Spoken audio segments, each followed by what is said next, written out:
제가 조금 전에 방송 요청을 하나 받았어요. 가로세로 연구소라고 하는 우파 유튜버가 있는데 거기에 김세희라는 기자가 있다. 이분이 최근에 홍준표 전 대표를 비난한 게 있으니 그걸 좀 영상을 좀 보고 그거에 대한 좀 논평을 해달라, 이런 제가 요청을 받았어요. 그래서 제가 그 말을 듣고 저도 할 일이 있었기 때문에 제가 어느 정도 할 일을 마무리하고 그 영상을 제가 찾아서 봤습니다. 20몇 분 정도 되는 영상이던데 홍준표 대표의 얘기는 한 10분 정도? 그 이하? 그 정도로 나온 것 같고 나머지 다른 얘기를 많이 했어요. 근데 어쨌든 제가 그 영상을 처음부터 끝까지 다 봤는데 결과적으로는 그 김세희라는 이 분은 홍준표 대표가 박근혜 대통령을 출당시켰다. 근데 출당을 시켜 놓은 주제에, 이분의 말에 의하면 박근혜 대통령을 출당시킨 주제에 이제 와서 죄 없는 박근혜를 석방하라, 이런 얘기를 하는 건 좀 염치 없는 행동이 아닌가, 이렇게 보고 정말 말도 못하는 비난을 했어요. 사실 저 같은 경우가 어떻게 보면 좀 약자예요. 당직자라든가 공인이라든가 정치인들, 이런 분들은 기본적으로 좀 약자입니다. 왜냐면 세게 말 못해요. 아무리 누가 욕을 하고, 저도 솔직히 저를 굉장히 비난하고 저를 굉장히 욕한다는 사람들 얘기가 저한테 들려와요. 내가 뭘 했다고, 내가 무슨 영향력이 얼마나 있는지 그런 거 잘 모르겠으되 어쨌든 그런 말을 많이 듣지만 저는 그거에 대해서 일일이 반박도 저도 할 생각도 없지만 그래도 해서도 안 되기도 해요. 사실 그런 걸 일일이 대응하는 것도 사실 문제가 있고 어쨌든 당직이 있고 이러면 기본적으로 일반인 분들에 비해서는 불리한 게 사실입니다. 유튜브도 마찬가지예요. 유튜브를 열심히 할 때도 당직자거나 정치인들이 하지 말아야 될 말들이 있어요. 사실 정치적으로 하지 말아야 될 말, 말하자면 이런 것도 있어서 굉장히 불리한데, 어쨌든 제가 이것을 평을 한번 하려고 어쨌든 봤으니까, 요청을 받았으니까 일단 영상은 찍는데 내용이 너무 없어요. 그냥 막 뭐라고 해.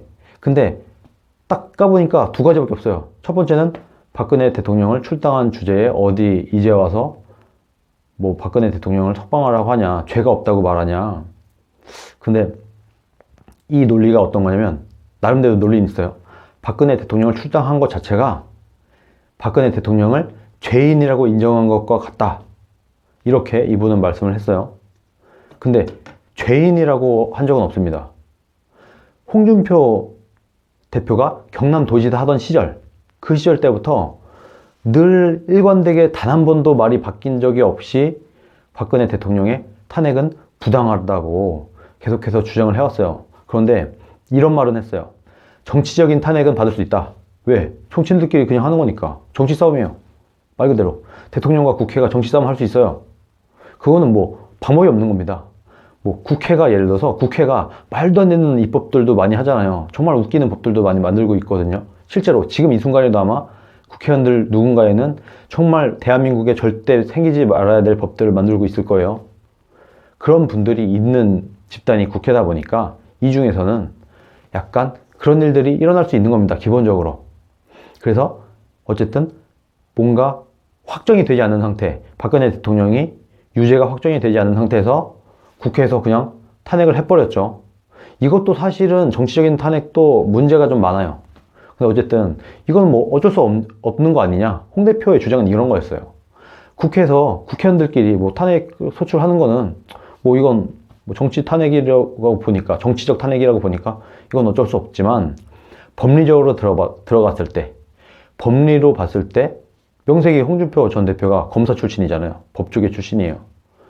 법조계 출신인 내가 볼 때 이 탄핵은 부당하다라고 처음부터 경남도지사 하던 시절부터 부당하다고 말을 해왔는데, 출당을 했다고 죄인이라고 인정을 했다. 이거는 솔직히 저는 개인적으로 말이 안 된다고 생각을 합니다. 그때부터 계속 부당하다고 했어요. 그 말인 즉슨 왜 부당하다고 했을까요? 죄가 아니라고 보는 거죠. 죄라는 것은 다들 아시겠지만 어느 정도 형법이나 이런 데 정해져 있어야 되는 거예요. 이런 걸 죄라고 한다라고. 근데 거기에 포함된 일을 적어도 박근혜 대통령은 하지 않았어요. 지금도 뭐 증거가 나온 게 없잖아요. 지금도 유죄가 떨어진 지금 상황에서도 박근혜 대통령이 잘못한 명확한 증거는 없습니다. 아직까지. 그냥 정황 증거. 뭐 뇌물죄도 뭐 제3자 뇌물죄. 어차피 미래에 뇌물 받을 거 아니었냐. 뭐 이런 미래에 대한 예단을 하고 나서 끌어왔기 때문에 명확한 증거는 지금 이 순간에도 없습니다. 그리고 이분이 또 하신 말씀이 죄인이라고 인정했다. 그랬기 때문에 박근혜 대통령이 1심에서 유죄를 받은 거다. 홍준표가 박근혜 대통령을 출당을 시켰기 때문에 유죄를 맞게 된 거다. 이렇게 주장을 했어요. 자, 그러면 홍준표 전 대표가 출당을 안 했으면 무죄가 났을까요? 상식적으로 한번 생각을 해보자는 거예요. 홍준표가 출당을 안 시켰으면 무죄가 났을까요? 무죄가 났다고 생각하시는 분 계신가요? 문재인 대통령이 설마 하니 저는 출당과 관계가 없다고 보는 겁니다. 문재인 대통령은 이 박근혜 대통령을 어떻게든 붙잡고 있어서 정치적으로 활용할 사람이에요. 그 정도 판단은 해야 되는 거 아닌가요? 기본적으로. 저는 당연히 그렇게 봅니다. 출당과 상관이 없어요. 출당을 하던 안 하던 유죄 나는 겁니다. 유죄. 1심에서 무죄가 났겠어요? 무죄가 나면 난리가 날 텐데 대한민국이 또 한번 뒤집어질 수도 있는데 문재인 대통령이 무죄가 나도록 두겠습니까? 그런데 어쨌든 1심에서 홍준표 때문에 유죄를 받았다 이렇게 말씀을 하시더라고요. 그건 아닙니다. 상관이 없어요. 출당을 안 했어도 유죄에 났다고 보는 게 솔직히 합리적이죠. 그리고 홍준표 전 대표가 출당을 하는 바람에 굉장히 불리한 재판이 됐다. 자유한국당에서도 버린 패가 됐기 때문에 굉장히 어려운 재판을 진행할 수밖에 없었다. 이렇게 주장을 해요. 근데 제가 어제도 바로 말씀드렸지만 어제 박근혜 대통령 탄핵에 대한 얘기를 2시간 동안 제가 떠들었어요. 거기서도 얘기를 했지만 박근혜 대통령 원래 부당한 재판을 받고 있었습니다. 기본적으로. 그런데 그때 당시에 홍준표 전 대표가 만약에 박근혜 대통령을 꼬리를 자르고 죄인으로 인정을 했다고 하면 그 다음 워딩도 따라갔겠죠. 홍준표 전 대표가 출당을 시키면서 뭐 박근혜 대통령은 뭐 이런 잘못이 많고 뭐라고 어쩌고저쩌고 하니까 이 사람을 끊어내겠다. 이렇게 말했었으면 김세희 기자님의 논리가 말이 돼요. 그런데 그렇게 안 했죠. 아니, 출당을 할 때 어떤 명분으로 출당을 했는지는 안 보시나요? 그 다음에 뭐라고 말했죠? 크게 핵심이 몇 가지가 있습니다. 첫 번째, 박 대통령을 출당을 해야 자유한국당과 상관없는 사람으로 만들어놔야 오히려 재판에 유리할 것이다. 이 논리를 얘기를 했어요. 잘 생각해 보세요. 자연인 박근혜로 돌아가야 정치인 박근혜가 아니라 이게 정확하게 들어맞는지 안 들어맞는지는 모르겠지만 어쨌든 논리는 박근혜 대통령을 놔줘야 우리 당에서 오히려 놔줘야 출당을 해야 이 자유한국당과 연을 끊어줘야 오히려 자연인 박근혜가 되면서 문재인 입장에서 볼 때 이거 좀 목줄을 죄고 흔들어야 되는데 이게 좀 명분이 좀 약하네? 이렇게 될 수 있다는 거예요. 그렇게 말을 했어요. 그렇게 말을 했고 두 번째, 최근에 굉장히 많이 해명을 한 얘기예요. 개헌을 막아야겠다. 사회주의 개헌을 하려고 하는데 이 문재인 좌파 정부가 사회주의 개헌을 하려고 할 때 요거를 어떻게든 우리가 안정적으로 방어를 하기 위해서는 말하자면 국회의원 머릿수가 더 필요했다. 그래서 대한민국을 지키기 위한 방법, 대한민국을 지키기 위해서 박근혜 대통령을 불가피하게 출당을 할 수밖에 없었다. 이게 두 번째 논리예요. 그리고 제 생각에는 홍준표 전 대표가 박근혜 대통령을 출당을 하면서 개인적인 정치적 이익이 있었나요? 홍준표가 뭘 얻었죠? 박근혜를 출당하면서 박근혜 대통령을 출당시키고 난 다음에 홍준표가 뭘 얻었어요? 없습니다. 개인적으로 얻은 게 하나도 없어요. 오히려 욕만 바가지를 먹었죠. 지금처럼. 그런데 이걸 몰랐을까요? 박근혜 대통령을 출당시키면 자기가 엄청난 비난과 욕을 먹을 걸 몰랐을까요? 알았습니다. 당연히 알았죠. 누구나 알만한 건데. 알았는데도 그걸 감행했어요. 왜? 앞에 이런 논리들 때문에. 그리고 가장 큰 건 저는 일단 개헌을 막아야 되는 것이 너무나 간절했기 때문에 어쩔 수 없었다. 이렇게 보는 겁니다.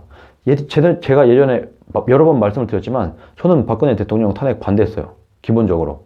그런데 내가 만약 당대표라면 내가 만약에 당대표라면 어떻게 했을까라고 생각을 하고 다시 고민을 해보면 이게 간단한 문제가 아니에요. 박근혜 대통령 출당 문제가. 그러면 박근혜 대통령의 명예를 위해서 대한민국의 사회주의 개헌이 통과가 돼도 괜찮은 나라인가요? 예를 들어서 대한민국과 박근혜 이 둘 중에 하나를 선택해야 한다고 하면 저도 마음은 아프지만 대한민국을 선택해야 된다고 생각을 하는 사람입니다. 여러분이 당대표라면 어떻게 했을 것 같아요? 그냥 사회주의 개헌이 통과될 수도 있는데, 그리고 자연인 박근혜가 아무리 생각해도 우리 당에 계속 붙잡고 있는 것보다 박근혜를 좀 놔줬을 때, 좀 느슨하게 했을 때 더 그래도 좀 문재인이 좀 자비를 베풀 수 있지 않을까, 좀 더 약하게 재판을 진행할 수 있지 않을까, 목줄이 좀 약하게 되지 않을까 라고 생각했을 수 있죠. 그리고 당대표 입장에서도 개헌을 반드시 막아야 됐고, 이런 정도의 여러 가지 복잡한 일들이 있던 겁니다. 이것을 엄청나게 고민했어요. 그냥 어느 날 갑자기 홍준표 전 대표가 박근혜 출당해 이렇게 한 게 아니에요. 정말 일반 국민들은 잘 모르겠지만 당 내부에서는 굉장히 오랫동안 고민하고 연구하고, 여의도 연구원에 있는 자료 같은 거, 설문조사 이런 데이터를 다 받아보고 분석하고 몇 날 며칠을 고민을 해서 내린 결정이었습니다. 그런데 이렇게 단순하게 그냥 출당했기 때문에 무슨 너는 쓰레기 같은 인간이야, 너는 정치할 자격도 없어, 이렇게 정말 비아냥받을 이럴 정도의 간단한 문제가 아니었다는 거예요. 기본적으로 많은 국민들이 모르실 수도 있어요. 근데 굉장히 복잡한 문제였습니다. 이게 심플한 문제가 아니었어요. 그리고 어쨌든 이것을 얻은 홍준표 전 대표의 이익은 없었다. 개인적인 사익은 없었다. 이것이 약간 이 문제의 복잡하지만 본질이기도 합니다. 그리고 그 다음에 홍준표 대표의 얘기를 이렇게 해놓고 난 다음에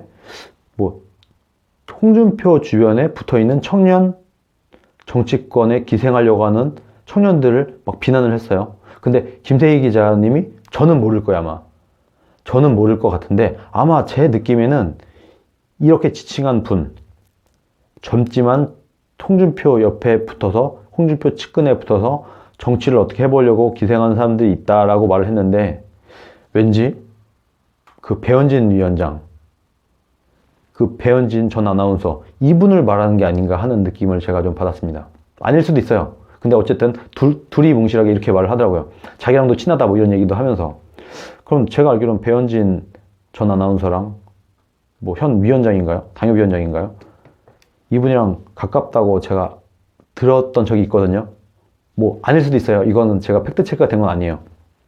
제 느낌에는 그 배현진 위원장님을 말한 게 아닌가, 좀 그런 생각이 들었습니다. 이런 얘기를 하는데 이것도 사실 그 정당의 분위기랄까요? 정당 내부가 어떻게 돌아가는지, 그리고 홍준표라는 인물에 대한 탐구가 얼마 안 됐기 때문에 사실 이런 얘기도 할 수 있는 거예요. 전 굉장히 안타까웠어요. 그리고 그분이 본인 입으로 말하더라고요.